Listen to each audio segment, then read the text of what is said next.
यूसुफ अलैहिस्सलाम एक प्यारे और मासूम बच्चे थे। उनके चेहरे पर हमेशा मुस्कान रहती और उनके दिल में सिर्फ अल्लाह का प्यार बसा था। उनके पिता हजरत याकूब अलैहिस्सलाम उन्हें बहुत पसंद करते थे, लेकिन यूसुफ के भाइयों के दिल में जलन थी। यूसुफ ने सपना देखा जिसमें उनके भाई उनके सामने झुके हुए थे।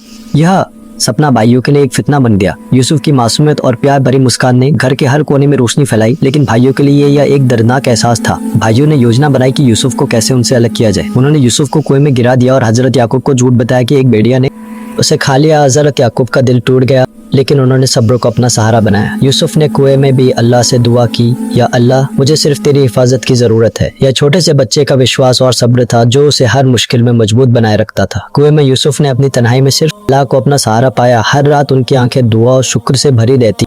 कुएं का अंधेरा उनके सब्र और ईमान का इम्तिहान था। हर दिन और रात के साथ यूसुफ का दिल और मजबूत होता गया, क्योंकि उसका भरोसा केवल अल्लाह पर था।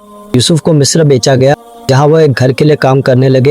यहाँ भी मुश्किलें खत्म नहीं हुई, हर दिन नई चुनौतियां लाता, लेकिन यूसुफ ने अपने ईमान को कभी नहीं खोया। हर कठिनाई में उसका सब्र और अल्लाह पर भरोसा मजबूत होता गया। यूसुफ की जिंदगी का हर पल एक सबक था कि अल्लाह जो चाहता है वही सबसे बेहतर होता है। यूसुफ पर झूठे इल्जाम लगाए गए और वह कैद खाने में चले गए, लेकिन यहाँ भी उसका ईमान और सब्र उसके साथ था।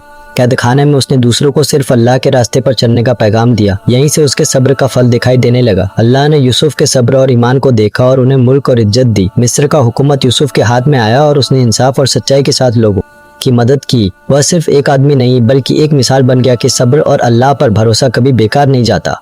यूसुफ का वाकया हमें सिखाता है कि हर मुसीबत में सब्र जरूरी है। अल्लाह पर पूरा भरोसा रखे, नेकी और ईमान का फल हमेशा मीठा होता है। यूसुफ अलैहिस्सलाम की जिंदगी एक मिसाल है कि सब्र से इंसान हर मुश्किल से निकल सकता है और अल्लाह उसे इज्जत और मकाम देता है।